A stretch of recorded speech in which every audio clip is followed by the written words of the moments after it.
Hi there, everyone that's interested in this sort of thing. Today, this sort of thing is a bunch of Apollo 11, and actually Apollo program memorabilia and space memorabilia from my various collections, but prompted by the arrival of my Sebenza 21 Lunar Landing edition. I just tried to film this video and butchered the box that it came in, which is unfortunate because it's from Thunderbird Gear, and the box that they ship these in is just a little bit bigger than this, and it's the perfect packing size. But I have another coming from Thunderbird Gear in the near future, so you'll see how it's packed. But I have not actually opened this box until this moment. So, but I'll be showing this and a couple of other interesting pieces of space and Apollo memorabilia, including something extremely special right near the end of the video.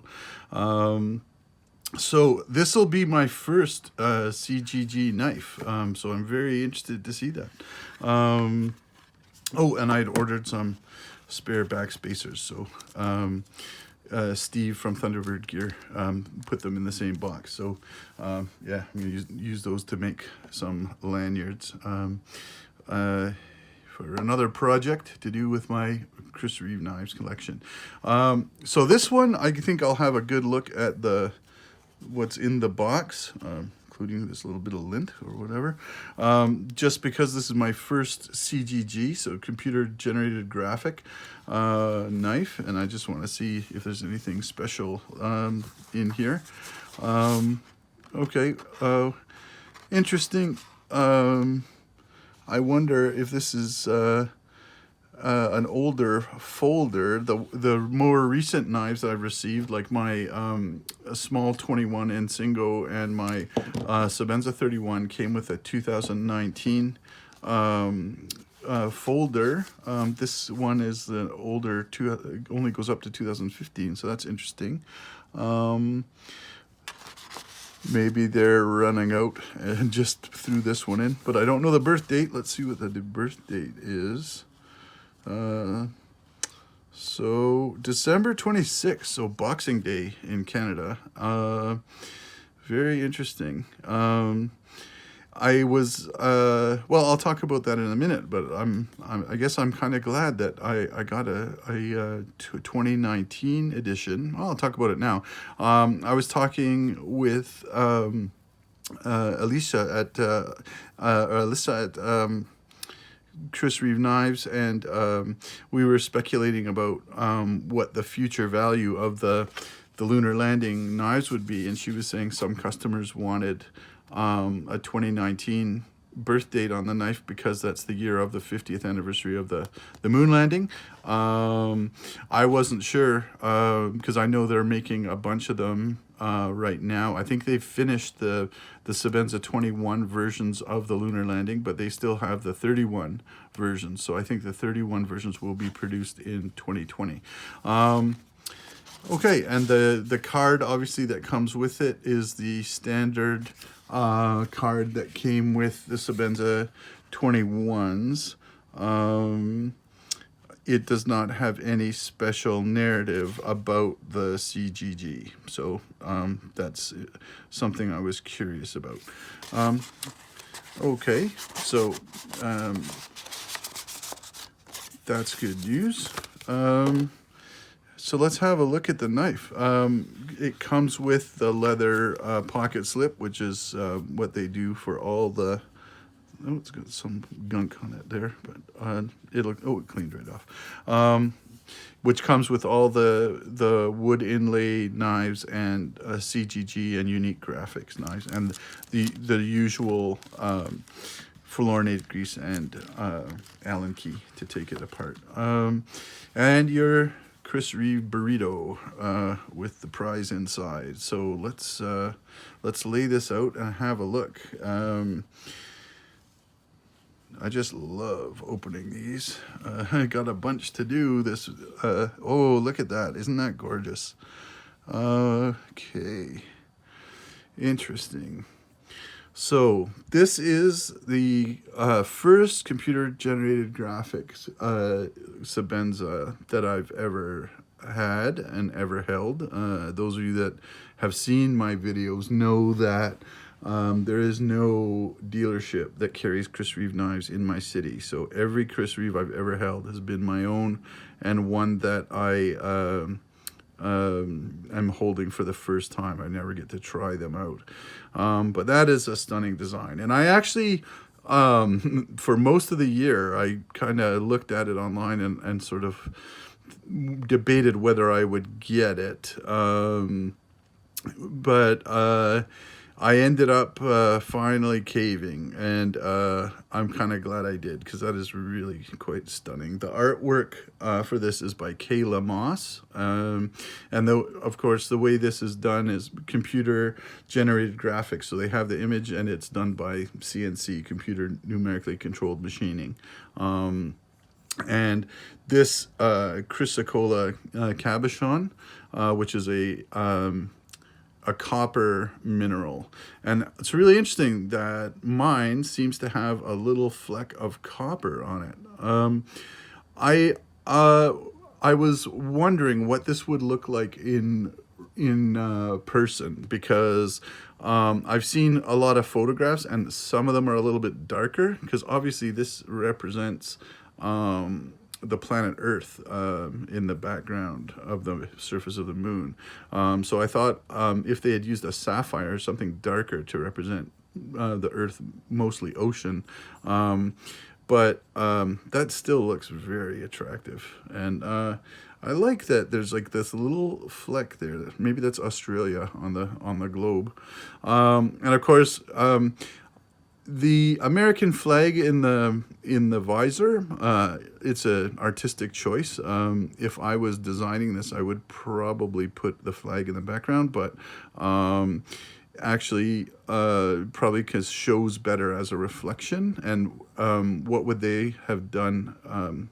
Maybe just had a blank reflective surface in there. It probably looks better with having something reflected. And of course, the Canadian content, which is the reason why Canadians are proud. I mean, the United States ran the Apollo program to get to the moon, and it was U.S. astronauts that were the first people to step on the moon, but they couldn't have gotten there, of course, without international help. And it's probably a toss-up between Germans and Canadians as to who were the most prominent engineers on the Apollo projects or the moon projects. The Gemini project was directed by a Canadian, and a lot of the engineers from the Avro Arrow fighter bomber project, which was canceled in Canada, went to NASA and worked on it, including the engineer who designed the Avro Arrow, who ran the Gemini program. And the first feat to land on the moon of the Apollo 11 mission were the Lunar Lander feet, which were made in Canada. The legs were made in Canada for Grumman, who made the lander, the complete Lunar Lander. So, and of course, you know, the communications couldn't have worked for the lunar mission without Spanish and Australian contribution, and it was an international effort to get man to the moon, but obviously a very proud moment for the United States, but something that I take pride in too. And as a member of humanity, as our probably our greatest achievement. So, yeah, and this is probably the most I don't know if I want to say the most common, but it's probably one of the highest selling CGG Sebenzas ever. At least that's the word on the street, that these just couldn't stay in stock. And it'll be interesting to see down the road. I mean, I don't necessarily buy these as an investment. If anyone of you have been sort of following my collection, I've kind of gradually moved into the not every knife is a user stage. Although every one that I own, except for a tie lock that I keep, an unused tie lock. I have a user tie lock and I have one that's an art piece. Every other knife I use to some degree. I do have a Damascus, raindrop Damascus Sebenza 21 that I got recently that I will probably not use very hard, but I will still probably use it. This one, this is a question: will I take it out or will I not? But it'll be interesting to see if there is, for those of you that do buy these as an investment, if there is going to be a market for these in the future where the prices will go up, or there's so many of them that were made that this will be one of the more common CGGs that's out there. Let's look at the other side. So this I was interested to see in person as well, because when I first saw this design, I couldn't quite figure out what the heck this little thing is. I really didn't. And someone finally told me it's a footprint. And to me, maybe. I mean, I've seen tons of photos of footprints on the moon, and this one looks like it's sort of a half footprint. I think there's a much more distinctive look to them. That maybe there's a photograph that this was taken from, but that's what it represents. And the number here is the duration of the mission. So 8 days, 3 hours, 18 minutes and 35 seconds. And of course the moon landing had happened in the middle of that on the 4th day, and they spent roughly 2 hours and 20 minutes outside on the moon. Another significant thing for me is that my sister was born on Splashdown, the day that the Apollo 11 capsule landed back in the ocean, returned to Earth on the 24th of July, 1969. Yeah, so let me just open it up. I'm really reluctant to even get fingerprints on this beautiful artwork. Yeah, and it's a stonewash blade, same as on a standard Sebenza. It's not polished like the wood inlaid, which I think, you know, goes well with the knife. Yeah. Gorgeous. I mean, I'm glad I bought it. I was very sort of up in the air, but being fascinated with space and with the lunar missions, why not? And I will say something I should have mentioned. People that are interested in the mission duration, there's a great website, also researched and designed by a Canadian who works for NASA, and it's the Apollo, I think it's called Apollo in Real Time. And I'll put a link to it in the comments under the video or in the video description. But during the 50th anniversary of the landing, this website was live, and you could follow sort of 50 years after the fact, the actual transmissions. They had film and video all synced up. You could read a mission log of every transmission and follow the entire mission from beginning to end in real time 50 years later. Every radio transmission, and they would put on video when they had video to sync up with it. It was really spectacular, and it's still out there online. You can go and choose any point in the timeline of the mission and listen in, follow along. And so I was doing that during the 50th anniversary. And the Canadian guy that works for NASA, he had to, he found like the recordings of all the transmissions in the archives, and they had to find one machine that could play back the media that they recorded all this stuff on, and they had to restore the machine and then digitize it and then sync it up with all the film and everything else, like this multimedia stuff, and it's all available on this website. I highly recommend it. Even just go there and fool around, have a look at different points of the mission. And of course, everybody wants to listen to the moment they land on the moon, and they have the good film. Like everybody's seen the film that was broadcast live around the world of Neil Armstrong, you know, from the camera that was on the leg of the lunar lander, but it's also got the camera that Buzz Aldrin was aiming out the window, so you can see Neil climbing down onto the surface of the moon from above, from the window of the lander. It's really like I said, highly recommend it.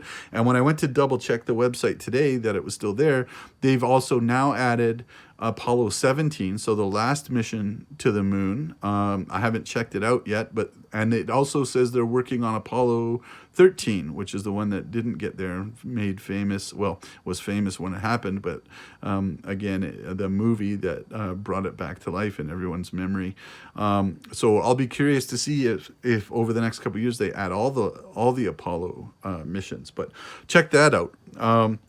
So yeah, so this, let's see, we'll see if I carry this outside the home or to special occasions. I suppose if I go to an astronomical conference or something, I don't do that, but if I ever do, maybe this will be the knife that I carry with me. But it'll definitely be something I show around my home to anyone that's interested in my lunar collection. So yeah, but I think it's going to live most of its life in its Chris Reeve burrito. But let me just show some of the other items from my space fascination, lunar fascination, just to end off this video. I have a couple of coins that I mean, my first collection in life that was coin collecting, and this coin, and I hope now I have to apologize about the lighting. Especially for these coins because they're so reflective. So I'm going to try and hold them up close and hopefully they'll be in focus and you can see. This is the $25 silver coin. It's Royal Canadian Mint pure silver, 99.99% pure, which is the highest purity made by any mint in the world. This commemorates the 25th anniversary of Roberta Bondar, the first woman Canadian astronaut going into space. In 2017, this coin was minted, and it's a view of Canada and the northern U.S. from space. And cool thing about this coin, well, aside from the fact that it is convex, so you see that the queen on the obverse is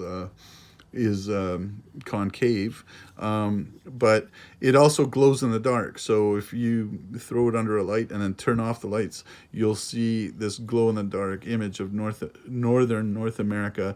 And it actually is as if the photo taken from the space shuttle or the International Space Station, where you will see all the cities and the network of lights on the continent, will be brighter, and then the more rural areas in the country will be darker, and of course northern Canada will be quite dark. So it's pretty cool coin. And I just happened to have it in the box next to this one, which I got last year. And this is the Royal Canadian Mint's coin honoring the 50th anniversary of the lunar landing. So, goes well with the lunar landing Sebenza 21. Now, I really hope you can see this because it is so bright today. And the lighting is going to just reflect off of it. Maybe let me just stand up so I can try and see through the camera. So you can see it's the same sort of theme, the lunar lander on the surface with the astronaut in front. You see this one, the mask is just reflective. I don't know, maybe the US flag in there. I kind of do like that. It's a nice touch.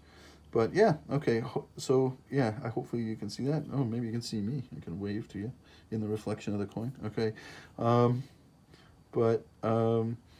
so that's another piece of my space collection or lunar Apollo collection. Then the next one, when I was a little kid, my aunt, my mom's sister, used to send me first day of issue envelopes.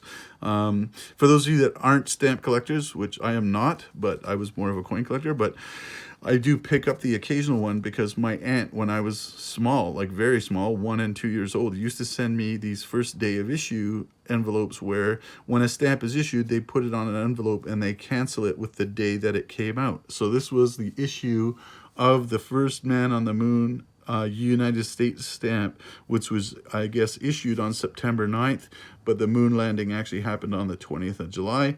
And the post-it note wasn't on it, but you see my name from my address that I lived at when I was a kid. I don't really care about giving away the address, but just because I've started putting these videos on YouTube instead of just Facebook, you know, I'm just blocking out my name. But the yeah, so this is the first day of issue cover of the First Man on the Moon stamp, and you wonder, oh, you know, are you putting a post-it note on it and your name is written on it, so it's not going to be worth as much? Well, this is one of the highest demand first day of issue stamps ever produced in the history of stampdom, and I just happened to check online what these are going for, and they're going for like $10 is a good price if you try and sell this on eBay or something like that. And anybody that collects anything knows that eBay is always an overpriced place to go. I did see one that was going for $1,500, but that was autographed by Buzz Aldrin. This one is autographed by my aunt, and it doesn't actually, it's my aunt's handwriting of my address, but it's not her signature. But yeah, but that's a nice thing that I have, and I have a bunch of other first day covers from the late 60s, early 70s that my aunt sent me when I was really young boy. But so that's part of my lunar space collection.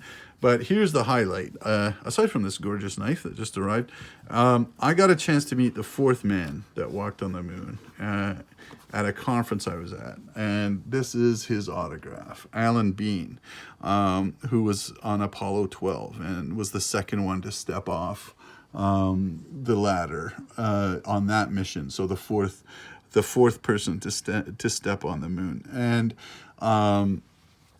it was great to meet him. Unfortunately, he passed away in 2018, I believe. So just under 2 years ago from when I'm filming this video.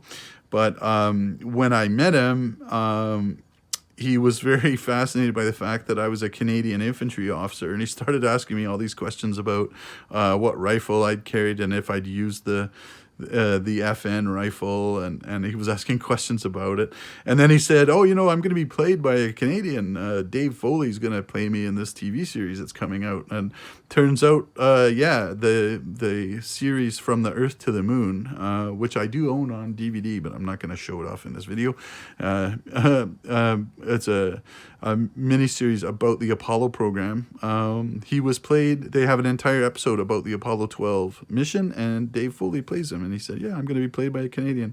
And the other interesting thing about Alan Bean is he later in life became an artist, and he painted a lot of paintings about his mission to the moon. He even incorporated some of the moon dust from his uniform into his paintings. So you can Google Alan Bean and Alan Bean's artwork and see it on a Google image search or any search engine, and see images of the paintings that he made.